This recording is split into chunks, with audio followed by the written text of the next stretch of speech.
thanks to Mahesh and Sandeep, I think they had started with healthcare, which I always fight with Samir because we get a step, sisterly treatment. Our domain has been not been so exciting in the world of AI analytics. But slowly we started going there, and recently we had a Indian Cancer Congress, which is, all the cancer specialists in the country come over, and it was in Mumbai this time, held in NMACC. And first time they had a full slot for a technology and AI in cancer care. And I happened to present 3 papers on NLP in, oncology unstructured notes. And, good news that I won a 3rd prize for one of the papers, which boosted my, confidence. And whenever 3AI calls me, I don't feel scared anymore. I think I can manage you people.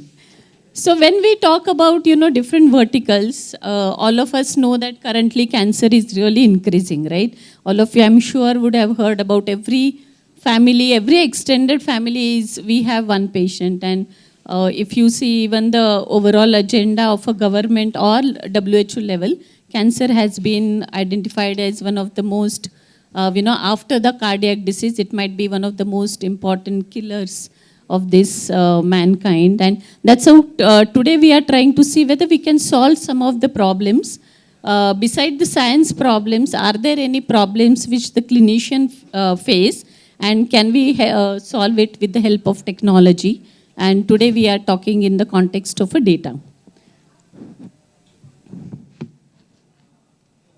So digital transformation in healthcare has been a little slow. We all of us know that doctors still write very bad handwriting, which nobody understands than just a pharmacist which is next door. And we come back and try to make sense of it. We try to take photographs, send it to our friends and ask, kya likha hai doctor ne? But healthcare started with the electronic health record, though it was introduced in 1990s. Today, if you go to Manipal, Apollo, Fortis, Max, you can see a lot of the systems being used. So data, healthcare data is getting captured in a digital format, which is a big revolution. So all of us data, at least next time when we go, the doctor can open with one click and see what was the recording last time, right? Was the BP high, was the sugar high, and things like that. But it took a very long time because the patient care time was getting reduced, was one of the biggest complaints from the doctor. Next was data entry is more of an administrative task. They thought, I am just looking at the patient. Patient data, patient parameters are something, not related with that patient. So there was a lot of tussle that who will enter the data. So this problem is getting solved now slowly. And with the recent, if you see the reports, by 2021, nearly 9 out of 10 US-based physicians, they had adopted electronic health record, and nearly lot of hospital has adopted a certified EHR. That means they are HIPAA compliant. So data security, privacy, interoperability, all things were taken care. Unfortunately, we don't have a very solid data for our country. We hope with the ABDM, government has launched a big digital health ID for us. I hope all of us, like a PAN number, we should also have a health ID, which is universal, called ABHA ID. And thanks to pandemic again, we have lot of digital transformation or a digital adoption by clinicians themselves. They don't mind video consult, they don't mind coming on the app and talking to you or sending you a message or receiving a WhatsApp. So currently they say that almost 65% of the patient, they would have accessed the care through a digital front door. So there is some digital technology to start their care journey with the doctors, which is a huge number actually. It's the global number. Of course, India number will get sometime soon. And they say that when we talk about AI, they say by 2026, almost 65% of a medical imaging workflow. All of you know about chest X-ray, ultrasound, CT scan, MRI, PET CT, whatnot, right? So all of them will, because they being a structured data elements, there is going to be a lot AI there and lot of buzz about radiology and AI because it's a structured data, it is in the DICOM format. Creating algorithm testing is very important and very much possible. And FDA has got very enthusiastic about AI. So they are coming with a regulatory framework where a typical Tomorrow, if I go to a hospital and I say this is AI generated X-ray report, I'll run away and try to go to another hospital. So FDA has come up with a framework where they are going to validate each and every, AI product and make it safe for a patient usage. What are the unique challenges? Why healthcare is, fighting so much with the data-driven decisions? Because there is a large amount of patient data. So usually, what we call it as a chronic illness, right? Diabetes, blood pressure, kidney problems, cancer problems run over years. So somebody gets diabetic in their 30s. So next 40 years, they will have huge amount of data. So data always spans over, many years. It's always contextual. So sometimes somebody gets, surgery. So that surgery can be just for a very small thing. So somebody undergoes aesthetic surgery. So it will be in a very cosmetic, non-clinical or a non-health risk kind of a context. But somebody undergoes a cancer surgery. So that context is totally separate. Data is always fragmented. All of us in the room, we know Dr. Lal Path has our data, Apollo Diagnostic, Tata 1MG. Then Manipal will have our data of some clinician. We go to some next door clinician or a physician, he has our data. We have our own data because we have a Fitbit or we do glucometer everywhere. So data in healthcare is all over fragmented, which is a huge, huge problem. Same time, there is a ever increasing clinical knowledge. So every day new genomic test coming, new diagnostic test coming. So anytime data-driven decision has to be on a knowledge base. Knowledge base is ever increasing and same time data is all over and disparate, which is a huge challenge. So the next $1 million question is, will Gen AI take us to the higher orbit? And can LLM help physician by processing clinical data in a meaningful way, right? We used a lot of NLP model. I have personally used lot of work on NLP on a cancer patient data, and we saw huge problems with the dates, with the way doctor write, and the abbreviations they will use. So there is a huge problem with the traditional NLP data. So this is how we are trying to do. I think this is, you all are more experts than me. So typical Gen AI overview or architecture, but taking the patient data security in mind, we usually work like a private GPT, right? We download the data, we download the model, we try to augment it more contextually. So we try to enhance the knowledge base with a medical related kind of documents. So we take cancer treatment guidelines, we take lot of PubMed articles and many scientific literature available, and then augment the basic foundational model. So it become more relevant. So currently we are using MedPalm and things like that. I think they have a long way to go when we actually it will come to the use. But otherwise, we are trying to see where we can, make it more domain specific. Can we feed it with the right kind of a data? And same time, can the right prompts has to be perfect. Suppose I want to ask the, model or ask the, Gen AI application, what is the next step in a stage 2 lung cancer, right? The prompt has to be right. I just can't write stage 2. Stage 2 can be anything, or 2 number can be anything in a numerical world. So the prompt also has to be proper domain specific.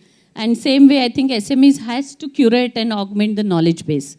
And summarization of a clinical data, I think, will have a huge, huge potential in the clinical world from a Gen AI. So chronic diseases like cancer. So we have few data where patient, in fact, visited hospital 500 times because it's a long cancer patient journey. And in that case, doctor is piled up with a lot of notes. And in that case, summarizing clinical notes which spans over time, creating a discharge summary. You would have heard about how the hospitals fight. Patient will be discharged in the morning, written on the paper, and patient comes home only late night because the discharge summary takes so much of time. So we are hoping the Gen AI can solve that problem. Same time, some scientific evidence summary can be, generated through the Gen AI. And but it is essentially, we hope that it will be a mixed approach with a rule-based system plus Gen AI. It will be never purely Gen AI because clinical validation is a huge, huge problem. I personally take 3-4 model output and try to see, whether the output is correct or not. The next thing can be a query and retrieval. The technology of it. I'll just quickly cover. Suppose doctor is sitting with something and some latest guideline has come, or even the nursing staff or a junior doctor, right? we are thinking LLMs might help them to know what is the next best decision they can take it, right? At least they can take it and reconfirm if the decision is really big enough. So that way query retrieval can be one of the big use case for a clinical care. Of course, a lot of administrative tasks are possible with Gen AI. So we are hoping that Gen AI can be at least a resident to a consultant. You know how residents are, they will be moving around with patient notes and trying to help the clinician like a smart assistant. We are thinking at least LLM or a Gen AI kind of solution come at least to that way. They will be never expert, I'm sure, going 100 years down the line, because there are many factors associated with the patient. It's not only about his disease, about his social condition, financial condition, logistics. Somebody coming from Mysore, I don't call him to Bangalore every day to give some chemotherapy injection. So that's the way we are hoping, and I think it will surely make an impact. The first slide was, it will take some time. It will take a lot of regulatory, hassles to be passed through when we will actually make it in the clinical use. Thank you so much. That's lovely. Thank you so much, Dr. Anjali. Any questions for Dr. Anjali here? Did mention that, that probably ChatGPT or Gen AI may not be completely able to replace the doctors, right? Right. But, interestingly, because I had some history in terms of having dealt with the cancer patients, for example, to speak in clinical terminology, to ChatGPT, if I say N0, M0, Okay. T4B, Okay. ERPR positive, HER2-NU negative, and Ki67 minus 15. In fact, it gives you a recommendation for the treatment at times which is actually more accurate than what the doctors can actually sometimes advise you. Sure, yeah. We have been testing different case scenarios. Right. It works, I will say, I'll not put a number, but it works reasonably okay. Right. When you go to a complex case, if you write 32-year versus 65-year-old with the same set of, parameter, we have seen it doesn't do well in some of the complex scenarios. What we call it edge cases. You might all be calling it borderline case, edge case, in that sense. So I'm sure we have, fascinating future. Yeah. And as in more when we put lot of patient data through, and the guidelines keep changing, that knowledge base is very important. So today the guideline is do surgery. Tomorrow, suppose 15 year or 10 year down the line, people say, please don't put a knife on the patient. Patient can be treated with only medicine. So we have to see how we build the knowledge base, how the system learns, and what can be the output. Just to expand on this, can I take a minute? Sure. See, because in respect of a cancer patient, you generally land up with taking 2 or 3 opinions, right? Right. So generally who have dealt with the cancer patients, they know that eventually they want to actually go for the best of the treatments. Right. And in this case, the case that I just now narrated, you have those terms called, neoadjuvant chemotherapy and adjuvant chemotherapy, right? Right. The surgery and after the surgery. Right. I think one of the doctors in India got it wrong. And finally, there was a doctor who actually, recommended the best treatment, which is neoadjuvant surgery and then, adjuvant treatment. And I think when I went back, it's after a period of time, when I went back to ChatGPT, it exactly gave the same answer which one of the best doctors actually recommended. So in a way, I feel that, ChatGPT was better than the doctor that I had initially got. Because ChatGPT is trained on the global recommendation, right? So sometimes if you go to 3 doctors in India, all 3 will have different opinion, because the disease is very much complex, cancer as such. And secondly, everybody believes in their own practice pattern. If somebody is telling, I am always doing surgery as a last resort, my 500 patients have done well, 501, I will do surgery last only. So it again is little subjective in case of medicine, you all know. Yeah, no wonder it is called a practice. We have a question here. Yeah. Yeah, actually, if you see medicine nowadays is very specialized. Earlier, we never had so much of specialization. And this is where, as the other person also is saying, that each one based on from which context they are coming, right, and then trying to give a treatment, it could also change, and their experience and all those things. So do you think is there some attempt to converge all those things? Because there is a lot of knowledge with individual doctors because they come through their own way of coming into that expertise. But the real value of Gen AI will come once we have this summation of data, and then as an integrated approach, if you could give, then there will be much more value. Is there any? Yes, I think absolutely. So whatever projects I did before is with individual hospital we went, took their thousands of patients which were treated 10 years back and then developed insight. It was not AI or Gen AI, it's pure data analytics through NLP. And that's the immense value, And that's how we say that localization is so important. Whatever done, and we always say clinical trials are done in the outside world and, we just implement it in India and start treating our patient. But with our own so much of immense wealth of knowledge in the country, with the medical, I think that will add an immense value if we make it in some way. So the paper publication can be one thing, a lot of Indian doctors publish our own experience. That can be going in the knowledge base, but actual data also will be of immense value. Sure. Thanks, ma'am, for the presentation. This was really insightful. I had the fortune of working with Government of India and WHO for the initial surveying of the cancer patients. Okay. And what I actually found in the ground level that the rural sectors mainly, people who are affected by the cancer, right?